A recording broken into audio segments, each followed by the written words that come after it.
안녕하세요. 다음 세대 선교사 서정은입니다.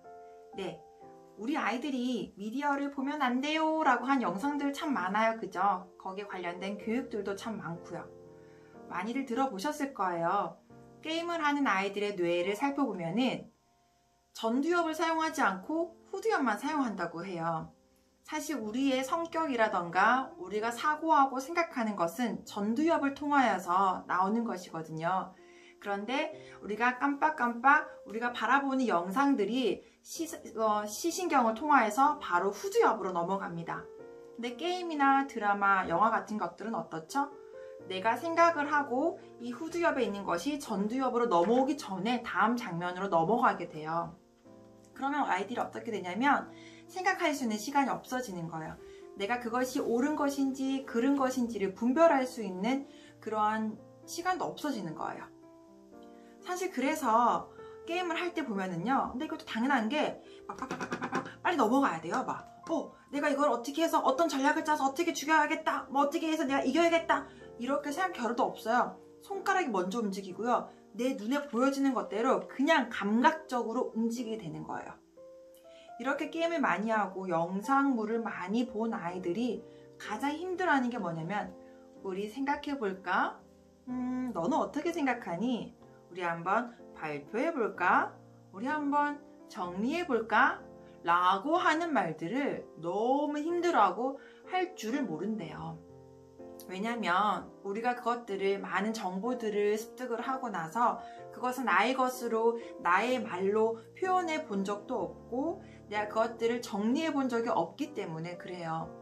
사실 책을 읽으라고 하는 이유가 많은 장점들도 있고 유익한 점들이 있지만, 그 중에서 가장 이제 미디어와 비교를 하자면, 책은 읽다가 이해가 안 되면 다시 그 문장을 읽게 돼요.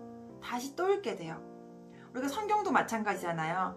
내가 성경을 눈으로 읽고 성경책을 통해서 읽으라고 한 이유가, 내가 깜빡깜빡 다시 한 번 더 읽어보고 다시 한 번 더 묵상할 때 읽을 때마다 그 내용, 그 문장이 다르게 나에게 해석이 되어지고 다르게 다가오기 때문에 그렇거든요. 그 말은 뭐냐면, 내가 글을 읽으면서 내가 전두엽을 계속해서 움직인다라는 거예요.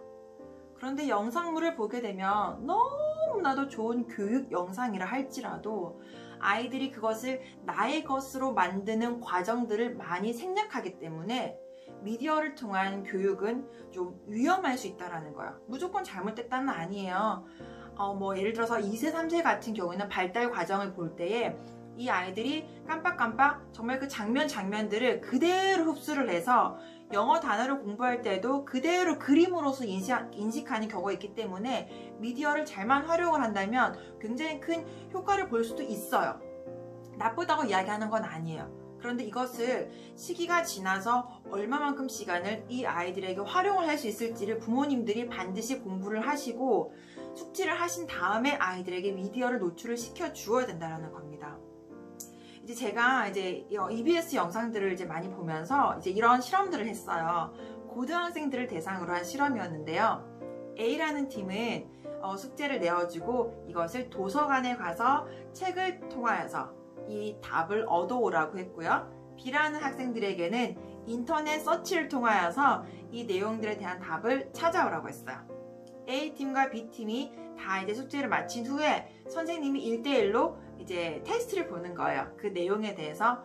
그랬더니 정말 놀랍게도 도서관에 가서 책을 본 아이들은요, 조금 과정은 힘들긴 했지만 이 내용들을 거의 다 기억을 하고 있는 거예요. 그리고 B팀이 이 서치를 통하여서 그냥 인터넷을 통하여서 짜집기하고 바로바로 굉장히 쉽게 문제를 풀어왔던 아이들 같은 경우는요, 정말 신기하게 내용을 거의 90%도 이해하지 못하고 기억하지 못하는 거예요. 그러고 나서 아이들과 인터뷰를 했을 때 진짜 힘들었지만 책을 통해서 본 아이들은 그 내용을 나의 것으로 만들고 이해하고 하는 과정들을 통해서 훨씬 더 많은 내용들이 기억에 남았다. 그리고 인터넷을 통해서 본 아이들은 분명 내가 봤던 내용이었고 뭔지 알 것 같은데 그 내용이 뭔지 몰라서 너무 자기 당황했다. 이런 인터뷰한 내용들을, 실험들을 본 적이 있었어요. 이것만 봐도 우리가 책을 통해서 하는 공부와 미디어를 통해서 하는 공부의 차이점들을 우리가 알 수가 있고요. 사실 여러 나라의 교육법들을 통한 EBS의 영상들을 많이 보면은 영상물과 미디어와 최고급의 시설들을 갖춰서 학교를 운영했던 경우들, 많은 경우 5년이 채 되지 않아서 학교 문을 닫는 경우들도 볼 수가 있습니다. 그런 영상들이 많이 있어요. 참 근데 놀라운 거는요, 영상을 통하여서 우리가 많은 것들을 본다고 했을 때 기억을 많이 못해요 라고 하는데도 너무 신기한 거는 이 영상물이 나의 기억 속에, 잠재의식 속에 많은 것들이 남아있어요.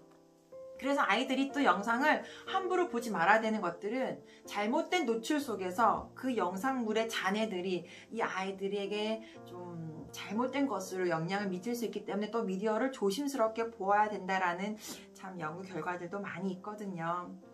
그래서 우리가 진짜 이 아이들에게 미디어를 어떻게 보여줘야 될 것인지를 부모님들이 좀 기준을 좀 세우셨으면 좋겠어요.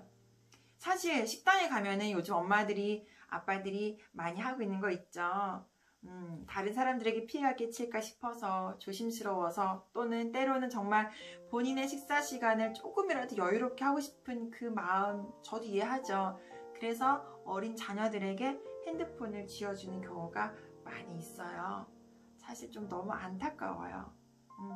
사실 아이들 교육은 밥상머리 교육이라고 하는데 식당에서 외식하면서 보여주는 그 영상물, 또 차량을 이동하면서 그 장거리 시간 동안 피곤해하고 힘들어하고 지칠 그 아이들에게 보여주는 그 영상물, 우리가 이것들을 지금 이 순간의 유익을 위해서 정말 잠깐 좀 휴식을 취하고 싶어서 했던 행동들이 이 아이들에게는 큰, 정말 삶에서 많은 부분들을 우리가 더 많은 에너지와 노력을 써야지만 된다라는 것들, 우리 엄마 아빠들이 좀 아셨으면 좋겠습니다. 우리 다음에는요, 조금 더 우리 미디어에 대해서 조금 더 깊이 있는 내용들을 나누려고 해요.